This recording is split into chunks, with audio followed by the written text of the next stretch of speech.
Hey, and welcome to the Digging Deeper podcast. We are thrilled that you are joining us, whether it be by video or just listening to us on the podcast. However you are listening or watching, welcome. This is a series that we're doing as a part of Perimeter Church that's a part of our Digging Deeper podcast, but we're focusing specifically on, for the next 7 to 8 episodes, faith and with each one, we'll fill in the blank on the back end with something a little bit different, faith and technology, faith and so on and so forth. And so kicking this series off, I am thrilled, excited, expectant. Can't wait, honestly, for you to hear all that we have in store and the things that we're recording and the people that we're able to talk to and hear their hearts and their desires and expertise in these specific areas. And by the way, Jeff Norris, senior pastor, Perimeter Church, co-host here with me, Laura Story Elvington, who's also on our leadership team here at Perimeter and serves in a capacity of ways, worship leader, and lots of other things. So Laura, thanks for joining me. And on this first episode, we have my good friend and partner in ministry and fellow Alabama fan. Don't hate us for that. Full time. We're in Georgia land, so we have to be careful. But Collin Hansen, thank you so much for joining us on this first one. Yeah, it's excited to be here. Yeah, we are thrilled to have you. Let me tell you who Collin is real quick off the top. You may recognize him as an author. He's written, gosh, I don't know how many books now. Dozen or so. Yeah, a lot. Editing and writing and everything. Yeah. Right, yeah. So some of you may first have read one of his books, his first book of Young, Reformed, and Restless, that came out in 2008. That was the first thing I had read from Collin. And but he's the editor-in-chief at Gospel Coalition. He's the vice president of content at Gospel Coalition. He serves as adjunct professor of apologetics at Beeson Divinity School in Birmingham, and probably where we'll camp out most in this podcast is what your most recent work is in launching what you're calling the Keller Center, right after Tim Keller, the Keller Center for Cultural Apologetics. That's a beautiful beginnings of what I think is going to be a beautiful work and blessing to the church and Christians at large, And so anyway, we'll get into that. And let me just show you in relation to that, those of you who can see, tuning in on YouTube, those that can't, I'm holding up a book called Timothy Keller, His Spiritual and Intellectual Formation by Collin, and just a wonderful work on the life and ministry and formation of the person that we know as Timothy Keller, short Tim Keller. And we'll talk to you a little bit about that as well. But you come to us from Birmingham, drove over this morning, and be with us in our officers tonight, the night that we're recording this. But so thrilled to have you, brother. Laura, any thoughts before we jump in? No, I just want to clarify. So that book is mine. So when I first met him, he handed it to me and said, "This book is for you." I know Not for you, Jeff. I see you. Did I take it from you? Well, I see you looking at it and holding it up as if it's yours. Well, between I just want to clarify. Well, listen, I think I have 3 copies now. Okay, well that's good. But, now you're bragging. I think you got the fancy copy. I got the fancy copy from the publisher that Collin sent early. Yes. Then I had ordered one before I knew I was going to get the fancy early copy, and then apparently now I've stolen yours. So, yes. So I have 3 copies. Just so you'd feel really guilty if you didn't read it. That's right. Exactly. It's like I didn't have an excuse, right? Okay. We want to hear. So from Birmingham, who is family? All of that. How did you end up in Birmingham? Are you from there? Yeah, I am not. I grew up on a farm in South Dakota, so it's quite different from Birmingham, Alabama. Oh, really? How so? I'm joking. How do you arrive in Birmingham? Wonderful place to be. But through my wife, through Lauren. So we met in college in Chicago and lived in Chicago for a long time, New York City as well, and then moved down to Alabama. From down there. College was Northwestern University. Yep. So I met this. I was a sophomore. She was a freshman, and she just wouldn't stop talking about college football in Alabama. Wow. And I knew that was you married into the royal family. I did. Yeah. And I got to tell people, I did it at the low point. It was not Alabama football to be proud of back then. So I went through some of the hard times before the good times. I just need to say, before someone turns us off because we're mentioning Alabama football, all to our Georgia listeners out there, our Clemson listeners, you guys are great, okay? Just don't hold it against us. Yeah. Just, I was actually looking at my watch to see how long it would take you. Go. Yeah. How long it would take you to start some restraint. That's what our phone calls are for. So far, for. it's been twice that it's just come up in the midst of this faith ends. I would like to think that within the first 2 minutes I mentioned it, right? You did. Is that Definitely right? did. We've got an 8-year-old son, we've got a 5-year-old daughter, we've got a 1-year-old son, and so we've got a pretty full life, a lot of piano lessons and baseball games and gymnastics and dance, and then just a little 1-year-old marauder walking around the house, tearing everything up constantly with a full head of big blonde hair. Oh, wow. That's our little William. That's awesome. Amazing. That's awesome. All right, so tell us about the origins of the Gospel Coalition. Yeah, so Gospel Coalition's first meeting goes back to 2005. I think it was May 22nd, something like that. But it was a group of pastors from across North America. They were convened by Don Carson, New Testament professor at Trinity Evangelical Divinity School, and then Tim Keller. And what I think was so interesting is that Tim Keller was introduced to these other pastors as not very well known. And if you weren't in the PCA or have a connection with RUF or something like that, you might not have known. That's 3 years before his first 2 best-selling books would come out, Prodigal God, as well as The Reason for God. So that started. Then they spent a couple years working on foundation documents. The other pastors that people would know from those beginning years, people like Ligon Duncan, John Piper, Mark Dever, folks like that.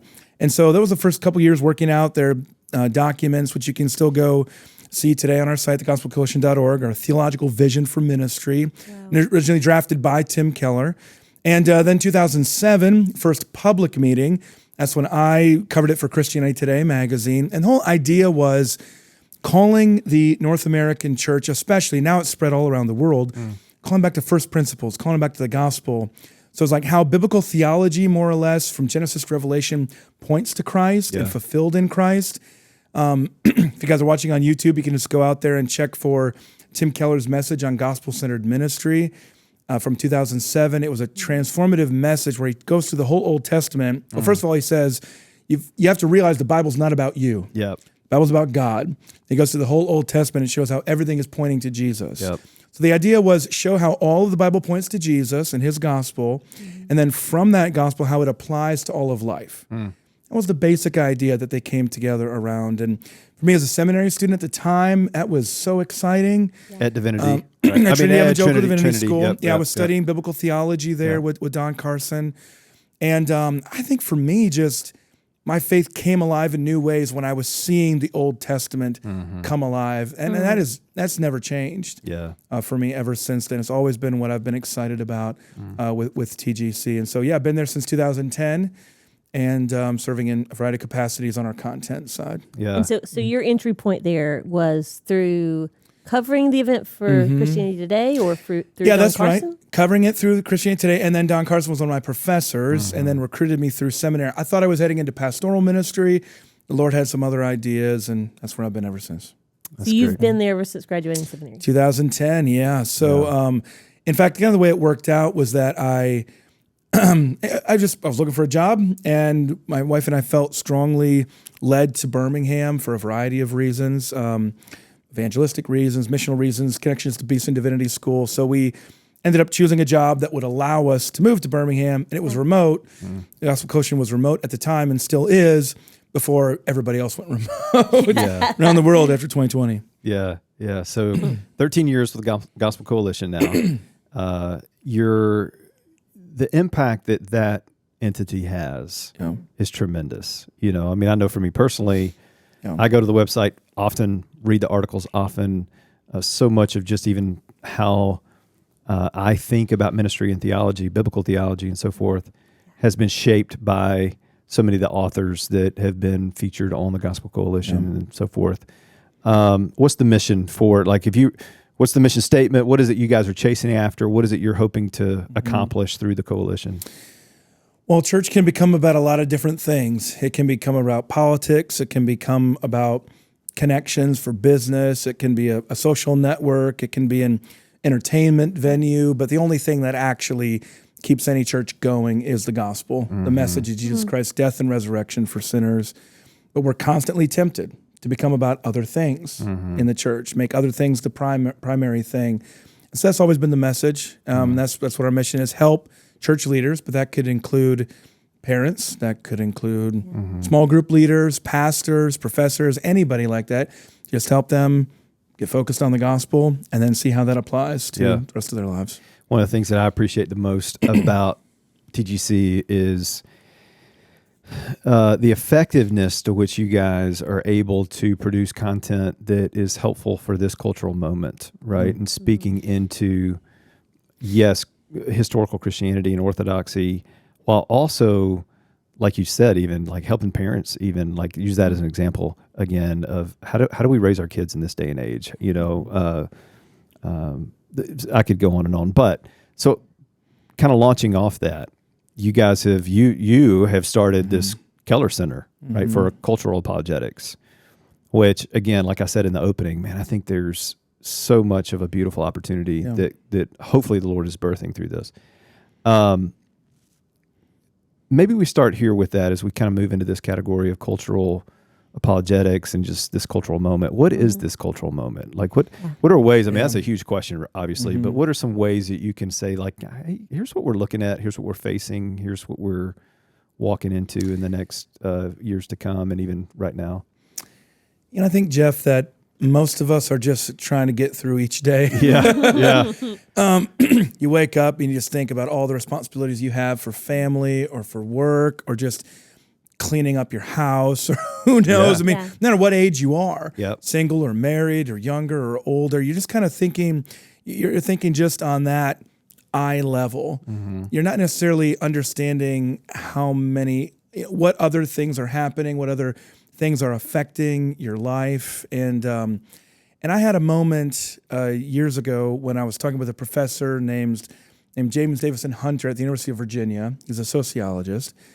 And I was asking him about an election, a presidential election. These are big deals. We spend hundreds of millions of dollars on these things and talk about them all the time. And I was asking him questions about culture, and he said, I don't know, you're treating me like a weather reporter.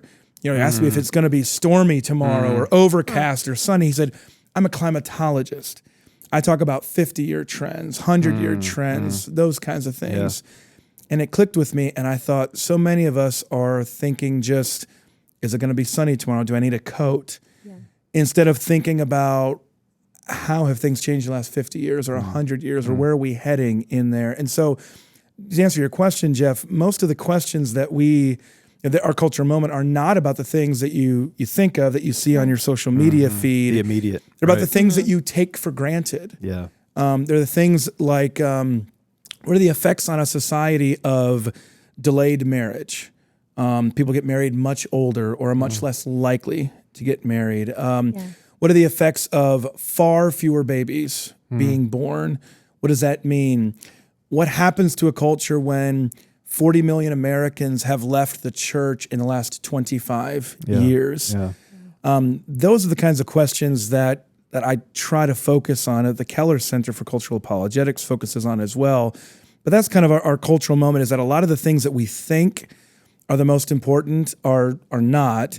It's the ones that we don't think about or just take for granted that have a much bigger, more profound effect on our lives. So again, just to give another example, we could never, even those of us who are older, who spent our childhood or even part of our adult life without the internet, it'd be hard to imagine a world without the internet. And yet at the same time, the internet is in world history brand new.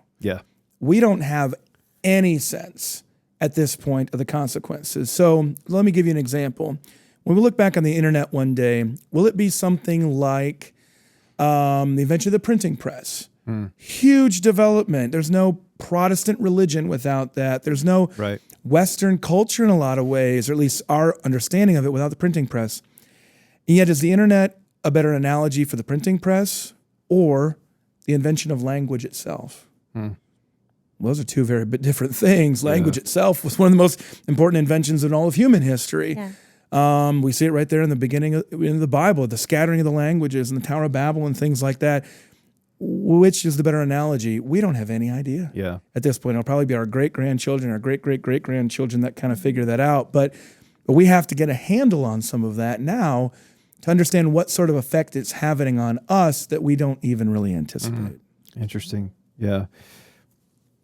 Sorry, I'm asking all the questions, Laura. No, go ahead.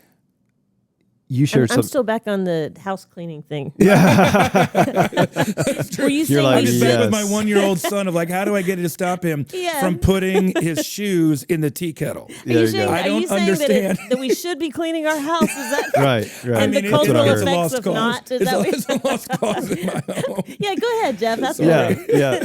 While you chew on that, I mean, our kids are a little bit older than y'all's. We're in the teenage years, but we lost our minds and got a puppy recently. Oh, so you're back. So I'm back. You're also getting the chewed up shoes in the tea kettle. And the why do I clean anything, thing. Pointless. Yeah. So anyway, so you shared with me and a few others that were having lunch together along those same lines that you were just talking about, that over the last, and you can correct me if I have the timing off here a little bit, but I want to say 50 years, but anyway, you had 70% of people. 20 years. Is it? Oh, it's only 20 years. 20 years. Okay, you know where I'm going. Finish that thought. So here's what I mean. So for 50 years, when the Pew Research organization, one of the premier social survey organizations, a lot of those groups proliferated after about World War II, just kind of mass mechanized society. Okay, taking surveys. Okay, so for 50 years. 70% of Americans are affiliated with a religious institution. The year 2000 hits, and that number begins to decline. 2 years ago, it reaches 47%. For 50 years, it doesn't change from 70. 2000 hits, and then it declines every year, and now we're at 47, and it doesn't look like we're stopping anytime soon. That's what I mean about the big trends that it's easy to take for granted, especially when you're at a place like Perimeter Church. Yeah. Because a society can become far, far, far more secular, and large churches can still be successful, or in some ways even be more successful than they ever have been before. So it can become very confusing to understand when maybe your world hasn't changed much, at least that you think, right? But the world around you has changed dramatically. So part of what I try to do in my courses at Beeson Divinity School and working on cultural apologetics that we also do with this new Keller Center is to try to introduce church leaders to some of these changes and give them tools to be able to look, to visualize those changes and understand why, and then be able to implement discipleship, programming, and strategies that are thoroughly biblical, but that are able to meet the moment for parents, for for elders, for small groups and things like that. That's what we're trying to do. So go ahead. One thing that you had on your material, you say an unprecedented challenge, a great opportunity. Right. So an unprecedented challenge, that's all of what you're saying sounds terrifying. Just want to be honest. A little depressing. Just focus on cleaning. Yeah, there you go. That's right. Exactly. Clean up the house. But you say it's a great opportunity. Yeah. How is that you just... Like, are we just being marketing hopeful? language? Well, think about this. So I wrote this book on Tim Keller, and one of the things that I enjoyed doing most was spending a day immersing myself in music from the first year that he started college. Okay, well, Laura, you're the musician here. So 1968. All right, let's see if you can guess. What was the number one song in America when Tim Keller started his undergraduate studies at Bucknell? If she's wrong, can I guess too? Yeah, you can guess too. Right. Oh, wow. 68. Fortunately, I can say that I was not alive. Neither one of us was alive back then. Okay. Wow. It's a big year for music. Big year for, it's Woodstock, by the way. Woodstock. I was going to say, American Graffiti had not happened yet. That was a pretty fantastic soundtrack. I don't know. Go ahead, you guess. Give us a genre. Pop. Mm-hmm. Oh, that's not where I was going. All right. Pop rock. Pop rock. See, I was thinking either Hendrix or Jim Croce. Was it Beatles? Beatles. Was it Beatles? Yeah. Okay. Was Hey it? Jude. Hey Jude. Yeah. Nice. Okay, so nice. a little famous song. Yeah, okay. a little bit. Yeah. So I immersed myself in that. When you go back to Tim Keller's undergraduate years, just think about this. 1968, you've just watched everything with the civil rights movement and America tearing itself apart, trying to grapple with this original sin in this country.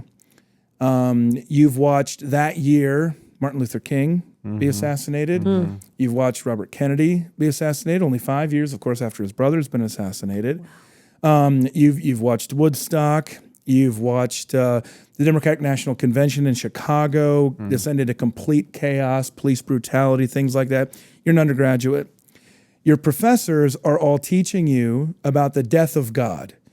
Existentialism, Albert Camus. They're still teaching Sigmund Freud in all the religion classes about it. Everything's just, God is just a projection of our desires, our psychological self.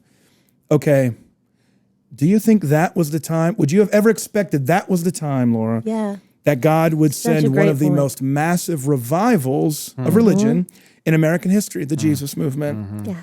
And who was a convert of the Jesus movement? Tim Keller. Tim Keller, yeah. And Kathy, his, who had become his wife, was a major youth leader during a huge revival in the Pittsburgh area at the time, especially connected to the Presbyterian Church back there, which had the largest Presbyterian in the country at the time. In fact, you go back and Tim Keller had a crisis of faith in large part because of disaffection with his family and his church about civil rights. He felt like, I went off to college and realized my family, my church had been lying to me about this. Well, somebody else who had that same crisis of faith was right here in Atlanta in 1967, 1 year older, Philip Yancey. And so when you look back on these people that you take for granted as being these pillars of the faith, when you go back and you look at their actual lives, that wasn't inevitable. You couldn't have seen that. You never would have guessed that. So the opportunity, Laura, is that God doesn't send revivals except when nobody expects them. That's the whole point of a revival. If it were expected, it wouldn't be a revival. Right. You got to be bad to be good. That's a different song. Yeah. Also a great song. Also a great song. Not 68. But yes, that's the opportunity, is that when does the Lord delight to bless his church and to bless his people except when you least expect it? Yeah. And so we shouldn't be daunted by even bad statistics. God's not daunted by bad statistics. That's so good. So that's the opportunity. So I'm going to come back to that. Don't let me forget. Just remind me. Comments that Collin made on revival. Yeah. And I'll come back to it. But a different book I wrote. Different book. There you go. I'm still coming back to that. Like, when you shared that earlier, I went, wow, okay. 50 years, it stayed at 70%. Now we're looking, the last 20 years, it's dropped down to 47% as of now. And declining. Why? What are things that we point to? What are things that we put our finger on and go, here's we don't know for sure probably at some level, but here's some things we can guess. Normally you got to pay for a degree program and sit with me in a class for 4 hours a day for 2 weeks to work through that question. So let's boil it down to 2 minutes. Hold on, let's say this. If you're thinking about taking Collin's class, cut it off now. Don't listen to the rest of this. You have to take the class. No, I'm saying if you wanted the full answer, you need to enroll. That's right. There you go. So we start the class with that question. We end the class with that question. It's amazing to watch a room of students, future church leaders, light up when you begin to connect the dots for them. And you could do that. Anybody could do this. Your elders could do it in a church. Even your small group could do it once you start to get the momentum rolling. Think about this. Okay, so 2000, I'll cut to the chase. I think the biggest factor is it's the first year that a majority of Americans have the internet in their homes. Okay, so the PC revolution, that only hits 50% in 2000. Right after that, of course, you have the September 11th attacks. Now, you can go in a lot of different directions with that, but the direction that I go with it is that you had a flip in the kind of quote-unquote enemy of America. Before that, it's a communist, an atheist. After that, it's a religious believer. But see, as we've experienced 9/11, it was not just Muslims, though they took a lot of criticism for that. Very difficult for them. But it was any religious believers, especially those religious believers who would want to implement their values in politics. In fact, 2004 was the last time a Republican president has ever won the popular vote. It's never happened since then. It was a values voter election in 2004, gay marriage, things like that. But anyway, things start to really flip there as well. One of the underrated ones that people don't remember is the Boston Globe Spotlight survey of clergy abuse in the Catholic Church. Now, that was not the first case of clergy abuse. It was the first case of clergy abuse that had the internet to spread it. Interesting. Everywhere. Yeah. And if you think the situation in America is dramatic, head over to Ireland. Gone from being one of the most religious countries in the world to being perhaps the least religious in one generation, related to the same dynamic there. Smartphones come in 2007. There's a whole bunch of permutations that we could look at there. And we could go on and on, but those are some of the general factors that we talk about. So what are the implications there? Because of internet, because of smartphones, because of there's now, connect some dots for us. So if you're a parent or a church leader, anything like that, no one's primary place of influence and formation any longer is geographic. That includes your home. That includes your church. The primary place of formation or information is digital, and digital doesn't have any barriers. Okay, so essentially all of your teaching now is in an environment that is fundamentally contested. So what we say at the Keller Center for Cultural Apologetics is that everybody comes to faith now through doubt. Your faith in the past could be more or less an extension of your loyalty to your community, to your family, to your broader community. So you just think about a traditional Southern town. Nobody, not many people wake up thinking, do I want to be a Christian? No, everybody goes to church. So you go to church too. Yeah. For our children or grandchildren, whatever, that doesn't make any sense to them because of the internet. They may still say, oh yeah, that's what my parents believe. But at some level, because they're fundamentally oriented toward a digital space, and they're taught that from the earliest age in ways that us who are millennials or Gen X or older or boomers were not, it totally changes the expectation. And so as I mentioned to church leaders before, teachers experience the same thing. In the past, you had an information advantage when you stood up in front of a group of people. The internet means that now everyone else who's sitting there with a smartphone has the information advantage. And through the gurus that they've learned from on their podcasts and on their social media feeds, they've already formed their beliefs, and they just expect you to conform to them. Or confirm. Or confirm, exactly. Yeah. And if you don't, they don't feel any sorts of sense of loyalty or obligation to you. So again, as a parent, you still have the most dominant influence on your kids' lives, but it is highly contested. And virtually nobody comes to faith through a path without having to confront a pretty dramatic just exposure to contrary beliefs at fairly early ages. In there. Could you go back to, you mentioned about the clergy abuse, those situations. So if you have a culture that has these, I don't even want to say wrong views, but they have these, they see Christians living differently, whether that's racist, whether that's misogynist, whatever it is. How are you addressing that? So that's one of the most difficult challenges in there. So I just ask people this question. Do you think the church is now more abusive, more misogynistic, more whatever than it was 25 years ago? What do you guys think?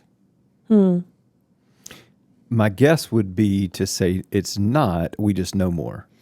That's probably my guess as well. Right. So what's changed? The media dynamic has changed. Now, this is great because in some level there's more accountability. Right. Now, there's far more accountability now. Anybody who was abused in the darkness in the past can now step into the light and hold abusers accountable. Right. That's a great thing. The internet empowers victims in ways that it hadn't before. Right. But it's also an enemy to good authority because the internet breeds suspicion that if this person over here did that, then you probably also are going to do that, or you probably are also like that. So it just kind of creates that suspicion. So you have to hold those two things in tension. There's no easy way to reconcile it, that The internet is an incredible boost to disempowered communities that have been abused in the past. But it's also a real threat to good and godly authority because the very plausibility structures of being able to lead are undermined by that same context that breeds widespread skepticism. So the only thing you can do is you really can't fight the internet. You really just have to try to bring whatever you can into the light and just try to live in that light and live in integrity and just take your chances. Even when sometimes you can't disclose everything for some people's good. That's one of the hardest things about leadership is sometimes you can't say everything that you know. Yeah. It doesn't help the person that you're trying to serve and trying to protect in many cases. But that's your only defense. So I always say the only defense is good living. I mean, it's the only defense here is godly living. That's all you can say. It's just, you can't get away with stuff that you could have in the past. And so, yes, this has meant, let's just take the Catholic Church. It's meant a severe blow to the Catholic Church, but I mean, hopefully it also has led to a lot less abuse, which is great. Yeah. So well, and it takes and it gives. Right. And it's often, the internet is new in the grand scheme of history, right? But to your point earlier, it's often when things are exposed and when things are falling apart, when people are running away from the church, that God brings revival. And that's where the opportunity comes in, right? Yeah, exactly. One more thing I'd love for you to speak to before we get to circling back around to revival, right? Yeah. You said something too, again, offline, or just when we were having lunch together, that I thought was really, really insightful. And I thought, yes, you just nailed it. And that is about, it was a book, you can refer to it again, but where the author of the book kind of talked about how we are by nature not necessarily rational beings, right, but more, and this was interesting to me, more tribal beings, and how the internet's kind of pulled that back out of us, right? Can you kind of walk through all that again? Right. Yeah. So this is Jonathan Haidt, Haidt. He's at the Stern School of Business at New York University. He's a Jewish writer, kind of a political centrist. He's an atheist and Jewish. I probably learned more from him than anybody else outside of the Bible about human behavior in groups, individually. And his fundamental insight is that we imagine ourselves to be rational creatures. I make an argument, you argue back, we think it through, we make a decision. It says, usually no, we've created a public square that only recognizes rational arguments. In other words, if I don't want to volunteer for a church program, I can't usually say, because I don't feel like it. Yes. You've got to come up with some sort of rational explanation for it. But it might just be because you don't feel like it, okay? Or, whatever. So that's what he's saying. We have a rational public square, but our instincts drive us, our desires, our intuitions. And our intuitions are driven by what group of people that we want to be like. Okay, so let me just give you an example of how this works often with deconstruction, people leaving the faith. Okay, so you have a parent out there, somebody who's walked away from the faith. They might come back to you with a bunch of rational arguments, okay? They might be good arguments, they might be meaningful arguments, they might be ones that you want to respond to. But typically what's happened is that they've had a change of desire. There's a new group that they want to be a part of. There's a behavior that they want to be able to engage in. The arguments are ways of rationalizing that change. And sometimes churches facilitate that deconstruction in ways they don't expect. In other words, by shutting off people asking questions, by believing that, no, you can't ask hard questions around here. You can't doubt around here. Well, then they go away and they're not secluded by that community anymore. They're exposed to people who, wait a minute, you're the kind of person I was told was terrible, was hateful, but you're actually pretty nice. And in some ways, you're nicer than the people that were in the church. And so I want to be like you now. I want to be in your tribe because your tribe seems so liberating and positive and encouraging and affirming and hopeful. And now my mind is going to come up with a bunch of arguments to give to people for why I'm making this move, because they're so hypocritical when it comes to their politics, or they're so judgmental when it comes to their ethics, or selective with their biblical ethics. You'll come up with all those arguments, but it wasn't because you sat down and you thought about the arguments. It's because you had a change of heart of who you wanted to be with at that point. Right. And evangelism, but the good news is that evangelism works the same way. people may want to behave or belong to a group before they can rationally bring themselves to believe. So there's a positive side to that too. Right. There's a fundamental recognition that people are group-oriented by nature. Yep. The internet is exposing how much tribal we are. We don't necessarily think, this is what I think on everything. We just think, I'm not a part of that group, and if they think this, I think the opposite. Yeah. Or this person says this, and that's my tribe, so I go with them. I mean, look, bottom line is the internet exposes us to infinite questions that we don't have the time to answer because we're too busy trying to clean our houses and survive. Yeah. So, but we're forced to think these through, so we outsource our thinking to our tribe. They do the thinking for us. Yeah. Oh, wow. And then our intuitions just tell us, okay, this is what my tribe thinks, and so this is what I'll think on this. But primarily, it's just a reaction to the group that you're not a part of in there. So that's the way the internet continues to exacerbate those tribal instincts that we have just by our nature. Man, and aren't we so good?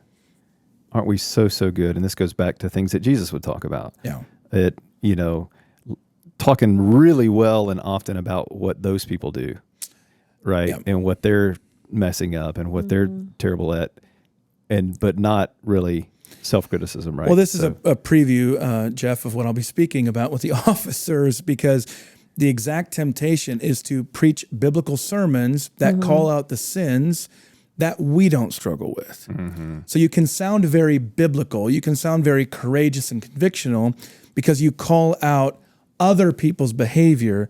You don't ever call out the sins that we're tempted to inside the church.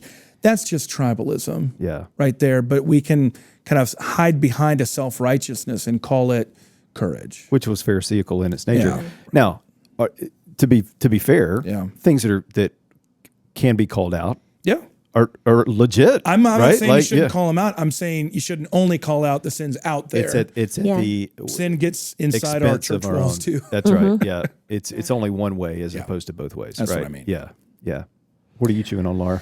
Well, I want to make sure we save just a few minutes to talk about this amazing book you've just finished. Okay. And honestly, that was a perfect segue, because even what you were talking about with Christian leadership and authentic godly living. I know that Timothy Keller probably was not a perfect man, but what an amazing example. Now, if Tim were sitting here, he would say, "Don't say probably." I was not a perfect man. Right? I've never met him, so I don't want to. He could be. And Tim is still with us. I shouldn't speak of him in the past tense. Tim is not a perfect man. But But what drew you to? Was this something that this is with Zondervan? Is this something that they asked you to do, or is this just something you became passionate about? It is something that the publisher and Tim did ask me to do. It was also something that I encouraged them to do. So my thought was, I don't care what publisher it is, and I don't care who writes it, but somebody before Tim is not with us anymore just needs to be able to talk to him about his life. That's great. But Tim doesn't really like to talk about himself. You don't get a lot of insight when he talks about himself. You get a lot of insight from him when he talks about himself indirectly by talking about the people that he's learned from. So this actually goes all the way back to something that one of Tim and Kathy's best friends from seminary told me. Louise Midwood said that after classes at Gordon Conwell Theological Seminary outside Boston, they'd be in a class, and then they'd all go back to Tim's dorm room afterward, and he would redo the entire lecture, but in his own way, where you learned even more because of his spin. Yeah. So if you want to know about Tim, you ask him about Richard Lovelace. What did you learn about Jonathan Edwards and revival from Richard Lovelace? You'll learn a lot about Jonathan Edwards and Richard Lovelace. You'll learn just as much about Tim Keller when you do that. If you want to ask Tim about, how'd you learn how to study the Bible? Well, don't ask him that. Ask him, tell me about Barbara Boyd. What did you learn from her at Bear Trap Camp in Colorado in 1971? Oh, you learned inductive Bible study for the first time in her Bible and Life series and things like that. You could go on and on and on and on and on with that. And so that was the approach that I had recommended, because I thought that's what Tim will want to, he'll want to work. That's what he'll want to collaborate on. And so hopefully what people get there is a realistic picture of Tim We do talk about some of his weaknesses and sinful proclivities in there. But at the same time, we're just talking about all these people that he learned from. Yeah. Learning about Tim through his influences. Yeah. And the impact that Tim has had is just tremendous by God's grace, right? Yeah, well, I mean, I think it's just easy for especially within the PCA, but broader evangelicalism, there are certain figures that come around who are so influential that you really just forget what things were like. You just weren't around. Yeah. You don't know what things were like before. But when you think about the PCA as this massive church planting engine with global reach and things like that was not only Tim by any means, but he was certainly one of the, if not the leading figures in catalyzing that. I mean, it's hard to remember that there was a time when there weren't a lot of PCA churches in the North. Yeah. Especially in places like New York City. Well, certainly through Tim, Terry Geiger, many others, they were all used in profound ways to really change the world. Yeah, and Terry's just right here with us. Yeah. In Perimeter. So someone commented to me today who's read the book that one of the things that they weren't expecting to glean from the book is how much it gave them a clearer understanding of the beginnings of the PCA, right? And very true. And how the mission of the PCA was very evangelical. Make disciples, take the Great Commission, be missional. And not that we're not that now, but goodness, I don't want to begin to unpack all the things that we have been debating within the denomination recently, but the origins were just so good, and Tim was a big part of that, right? Yeah, the PCA, as Tim has famously discussed many times, the PCA brings together different streams. Mm-hmm. It brings together a warm, pious heart. It brings together a desire to seek transformation in the culture. It brings together a doctrinal, sort of a precision. Mm-hmm. And some people tend one way or another. Tim, I think probably in the clearest way in this book, he identifies himself as sort of really holding that pious revival heart there with that desire to seek, not seek influence, but to work out that faith in the culture. Yeah. Those are definitely his two strengths and and he inclines that way through primarily the Dutch neo-Calvinist traditions of Abraham Kuyper and Herman Bavinck. Yeah. I think this is probably the clearest expression of that. And also, this is important to note, he came to the PCA coming through the influence of Ed Clowney at Westminster Seminary, R.C. Sproul, and then beyond that, British evangelicalism, Anglicanism especially. Of course, C.S. Lewis was a big part of that. Yeah. But then John Stott, J.I. Packer within that Anglican church, and then outside of that, also Martin Lloyd-Jones. So Tim was not gripped by the American fundamentalist modernist debates that produced a lot of the PCA's origin story, especially with Machen and Westminster. Mm-hmm. That wasn't primarily Tim's formation. It was British mid-century evangelicalism primarily, and then through that neo-Calvinist tradition. Yeah. So I'm just hopeful that within those PCA debates, people will get a stronger sense of where Tim has been coming from. That's good, and that's really helpful. Yeah. You mentioned earlier Richard Lovelace, just as a side note, and for the 2 cents that it's worth, perhaps my favorite book of all time, outside the Bible itself, obviously, is Dynamics of Spiritual Life by Richard Lovelace. And of course, in the book, Tim took that class the first time it was taught as pneumodynamics. Oh, yeah. Spiritual pneumodynamics. Though I am a little disappointed that Tim didn't take Lovelace's class on Edwards, where he lectured in his home, which was covered with snakes. So that would have been pretty interesting, but I missed that part. Wow. Lovelace was things just got really weird. Lovelace was a tremendous, a fascinating figure. I had to cut some parts. He actually had bipolar disorder, which was only diagnosed later.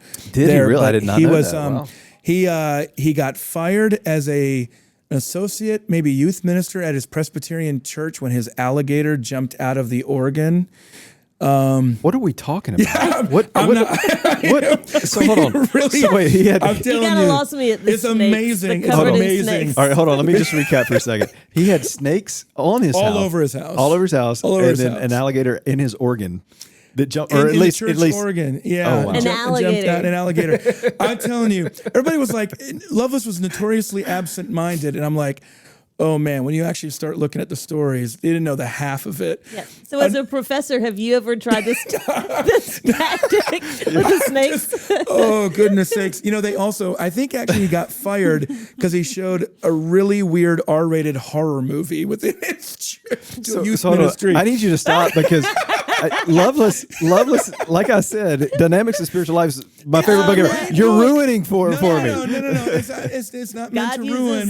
the most flawed That's true. individuals. Amen. Keller, it is a great book. And as Tim has said many times, you'll never understand Tim Keller unless you read that book. It's the single best explanation of all these dynamics of revival that have been. I mean, look, he was in a revival, the Jesus movement in college. When he went to New York, that was another major revival that he was a part of. It's always been a huge part of his life. And Lovelace was the one who gave him, through Edwards, a category to be able to understand. Yeah. Okay, so what would you say is your goal for the book? So I read the book, I think, man, he was a great guy, but what are you wanting me to feel or go out there and do? So Tim gives us a really good model for how to develop as leaders.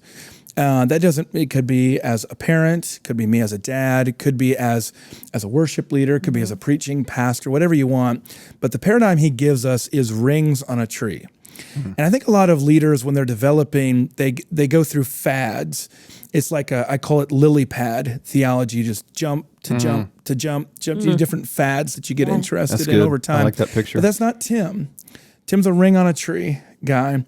That gospel, that conversion, that just heartbeat of Jesus is at the center. And then it just keeps growing like a mature oak over time. And by the time you get to the edge, now he's adding in Alistair McIntyre and Robert Bella and Charles Taylor. He's adding these social critics, but it's at the edge. Mm-hmm. It's not the core. The core is just this heart on fire for God through His gospel. And so, as leaders, that's how I think we want to develop. We want to keep that heart.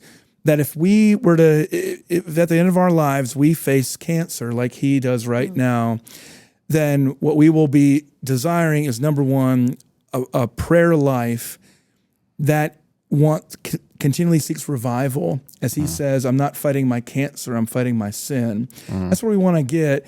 And then just keep reading books. Yeah. I mean, I think that's so Tim. You get cancer and you're like, what do you want to do? I'm gonna read some books. Yeah. Just keep growing. You never stop growing. So I think that's what I'm hoping people walk away with is this is a model for how I can continue to mature and develop and learn while still being the same person. Everybody recognizes Tim is the same person today as he was in college. And that's a compliment in this case, at least. But he's not the same person. He's developed, he's matured, he's learned so much. That's a good model, I think, for us. Right. In the picture, Psalm 1, Oaks of Righteousness, right? Yeah. That's a good one. Yeah. Hey, I want to say something to you, and I want to say something to the listeners, and then I want you to think of I got one last final question. Yep, I do. Okay. But what I want to say to you is, what a gift to have you as such a storyteller. You're telling gospel stories, whether it's through your book, whether it's through shining a spotlight on someone else's life, through what you're doing at the school, what you're doing with Gospel Coalition. Just thank you for spending time with us, and thank you for everything you're doing. I know that our listeners will be blessed. And so this is our first podcast with this Faith and series, even though it's the last one that we've recorded. So it's kind of neat to be reflecting on everything that we've been recording, and so many of the themes are coming up even in this conversation. Everything from what Brian Chappell talked about with us about just grace being in the center of it all. Things that we've talked about with Trillia Newbell and Jen Wilkin about the Bible and so many people about culture. And so just Faith, the one we recorded on Faith and Technology. Yeah. Oh, right. Yes, absolutely. And so just encouragement to anyone that's listening. First of all, we will put in our show notes how to hear more from Collin, and maybe even we could figure out a way to get that talk he's going to give to the officers. Maybe we'll figure out a way to get that in there as well. But just thank you for being here, and thanks to the listeners for hopefully kind of embarking on this this podcast journey with us. Yeah, it's kind of cool to think we sit on the back end of this, having recorded all these others, but we'll post this one first. And so now the listeners get to kind of go, oh, wow, how's this all going to unfold? Because it's kind of cool how God's worked this out. Here's my final question. Okay. We talked about Loveless, who I've learned was a bit strange. And dynamics of spiritual life, dynamics of revival, right? Big part of that book. Yep. Where do you see that happening now? Yeah. Where do we begin to have hope in all this, right? We've talked about, I feel like some of what we talked about is like, wow, man, this is really scary. But God's at work. He's going to bring revival. I believe it.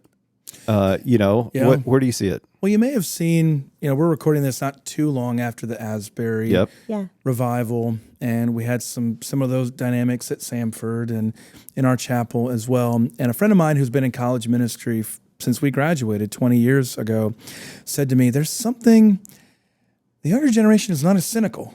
Like in the 90s, we're pretty cynical. There was still some Gen X edge to us, even as elder millennials. And he's like, they're not as cynical.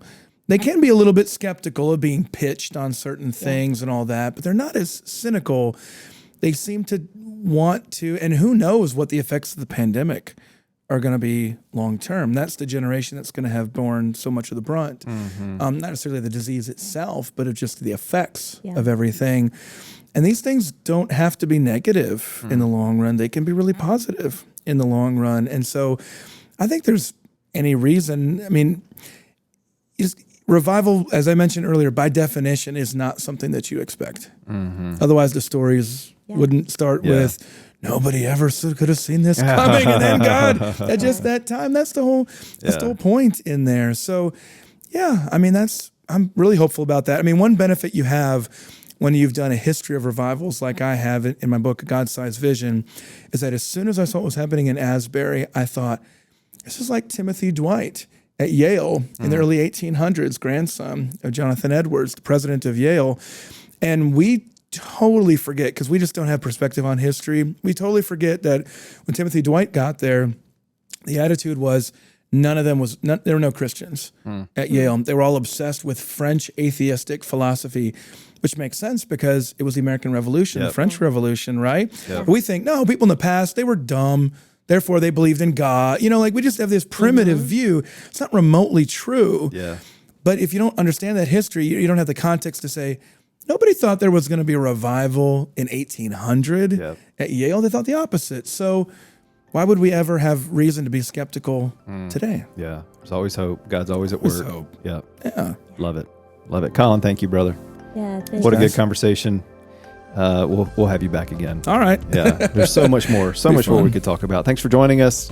Stay with us for these upcoming episodes in this series that we're doing, Faith and as a part of the Digging Deeper podcast.